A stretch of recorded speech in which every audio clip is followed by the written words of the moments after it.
सभी दोस्तों को राम राम नमस्कार। कैसे हो आप सभी? उम्मीद करूंगा कि आप सभी बहुत ही बढ़िया होंगे और बहुत ही बेहतरीन तरीके से अपनी जो दिल्ली पुलिस की तैयारी को कर रहे होंगे।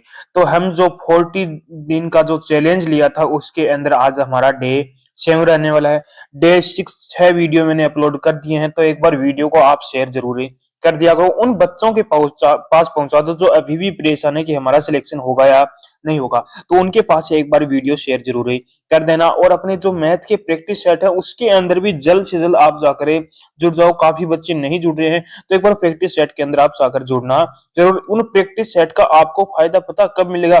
जब आप एग्जाम में बैठोगे तब आपको पता चलेगा कि उन प्रैक्टिस सेट की क्या अहमियत है। ठीक है, तो एक बार प्रैक्टिस सेट को भी शेयर जरूर कर देना। तो डे 7 के अंदर हम क्या क्या चीजें देखने वाले हैं? सबसे पहले मैथ के अंदर है। तो मैथ के अंदर हमने दो टॉपिक कंप्लीट कर लिए थे, रेशियो एंड प्रोपोर्शन का टॉपिक कंप्लीट कर लिया है और जो हमारा एवरेज का टॉपिक है वो भी हमने कंप्लीट कर लिया है। आज हम पढ़ने वाले हैं परसेंटेज का। बहुत ही शानदार सा टॉपिक है, इससे काफी बार क्वेश्चन है, लगभग पूछे ही जाते हैं। 2 से 3 क्वेश्चन यहाँ पर आपसे पूछे जाते हैं। तो परसेंटेज का टॉपिक है वो आपका इंपॉर्टेंट टॉपिक है। ये टॉपिक यदि आ गया तो ऐसे मान के चलो कि मैथ का 50% भाग आपका क्लियर हो गया। तो परसेंटेज टॉपिक को हम बहुत ही ध्यान से पढ़ने वाले हैं। परसेंटेज टॉपिक के लगभग आपको ज्यादा नहीं तो लगभग मान के चलो आपको 4 से 5 प्रैक्टिस सेट में आपको देने वाला हूं।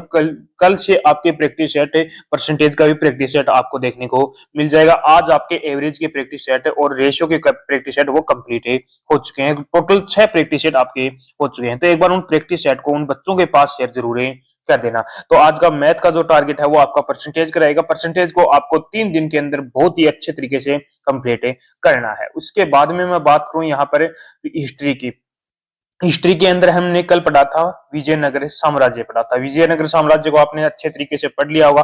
तो आज पहले इसको 20 मिनट आप क्या करोगे, यहाँ पर रिवाइज करना है। 20 मिनट यदि आप रिवाइज करोगे तो पीछे जो पढ़ा वो एक बार फिर से आपके दिमाग में आ जाएगा। ठीक है, आज हम पढ़ने वाले हैं जो अपना है गुप्त काल है। गुप्त काल को पढ़ेंगे बहुत ही शानदार तरीके से। आपके पास यदि बुक है, लूसेंट की बुक है, तो बहुत अच्छी बात है। लूसेंट की बुक से आप अपना जो थ्योरी है वो पढ़ लीजिए एक बार अच्छे तरीके से, 2 बार पढ़ लीजिए।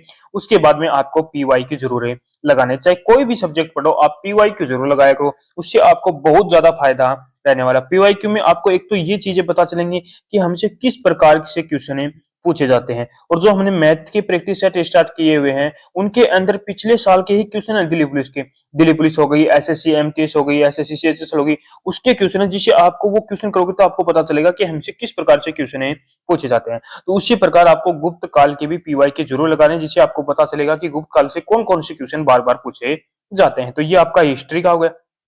बात करो ज्योग्राफी की।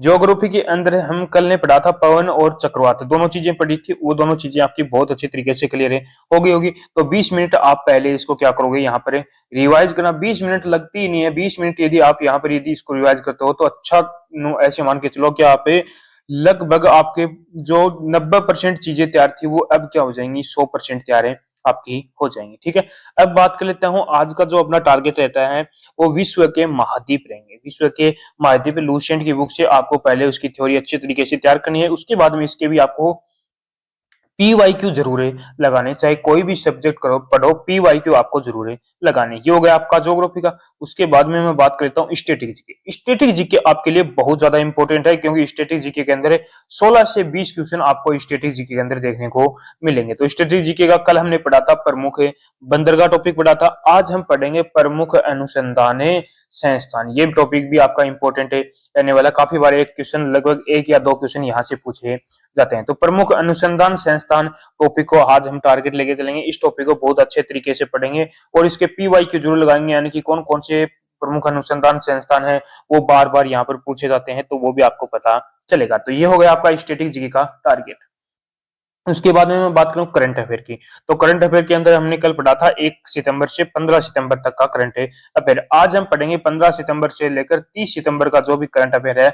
लगभग ज्यादा नहीं तो 170 ही क्वेश्चन, 60 150 से 170 क्वेश्चन देखने मिले। सबसे पहले ये पढ़ने से पहले आपको 1 से 15 सितंबर का जो भी करंट अफेयर के क्वेश्चन पढ़े थे वो 20 मिनट में आप रिवाइज कर लोगे। तो उनको रिवाइज करोगे, उसके बाद में आप जो 15 सितंबर से लेकर 30 सितंबर का जो भी करंट अफेयर है वो आपको क्लियर करना है। करंट अफेयर भी आपके आपके लिए इंपॉर्टेंट है, क्योंकि करंट अफेयर के अंदर भी आपको 6 से 7 क्वेश्चन यहाँ पर 6 से 8 क्वेश्चन आपको यहाँ पर देखने को मिलते हैं। ठीक है, उसके बाद में मैं बात कर लेता हूँ रीजनिंग। रीजनिंग भी आपके लिए इंपॉर्टेंट है, क्योंकि रीजनिंग के आपके 25 से क्वेश्चन है। यदि जिस भी कैंडिडेट के लगभग 21 प्लस क्वेश्चन सही होते हैं तो वो कैंडिडेट ऐसे मान के चलो कि अच्छी खासी तैयारी है। तो रीजनिंग की तैयारी क्या करनी है, रोजाना आपको 2 से 3 प्रैक्टिस सेट लगाने हैं, वो भी कौन से, टॉपिक वाइज प्रैक्टिस सेट लगाओ। टॉपिक वाइज यदि प्रैक्टिस सेट लगाओगे तो आपका टॉपिक भी यहाँ पर क्लियर होता जाएगा और आपके प्रैक्टिस भी हो जाएगी। तो ज्यादा आपको इतना नहीं है कि लगभग 2 तो प्रैक्टिस सेट, मिनिमम 2 और मैक्सिमम आप 3 या 4 प्रैक्टिस सेट तो आप जरूर लगाना। ठीक है, ये हो गए अपने रीजनिंग के प्रैक्टिस सेट। तो इस प्रकार रीजनिंग को आपको तैयारी करना है। उसके बाद में कंप्यूटर की बात करूं तो कंप्यूटर भी आपका 10 नंबर का रहने वाला है। कंप्यूटर के अंदर कल हमने पढ़ा था मेमोरी का टॉपिक, पढ़ा था। आज हम पढ़ेंगे प्रोग्रामिंग लैंग्वेज की टॉपिक है पढ़ने वाले हैं। तो सबसे पहले आपको 20 मिनट मेमोरी का जो टॉपिक है वो आपको क्लियर करना है। उसके बाद में आप कहां पर जाओगे, प्रोग्रामिंग लैंग्वेज के अंदर जाओगे। इसकी बेसिक चीजें, जो भी जितनी बेसिक चीजें वो क्लियर करोगे। उसके बाद में PYQ इसके भी आपको जरूर लगाने हैं। तो इस प्रकार आपको डे 7 के अंदर आपको ये चीजें पढ़नी है और अपनी तैयारी को मजबूत करना है। तो लगातार आप जो मैं स्ट्रेटेजी बता रहा हूं वो आप तैयारी करते रहो, आपका कोई भी नहीं रोक सकता। आपको 75 प्लस क्वेश्चन आपके राइट होने से किसी कोई भी नहीं रोक सकता। तो इस प्रकार यदि तैयारी करते हो तो मैं आपका वादा करता हूं कि 75 क्वेश्चन सही हो जाएंगे। तो एक बार फिर मिलते हैं एक और नए वीडियो के साथ डे 8 के अंदर।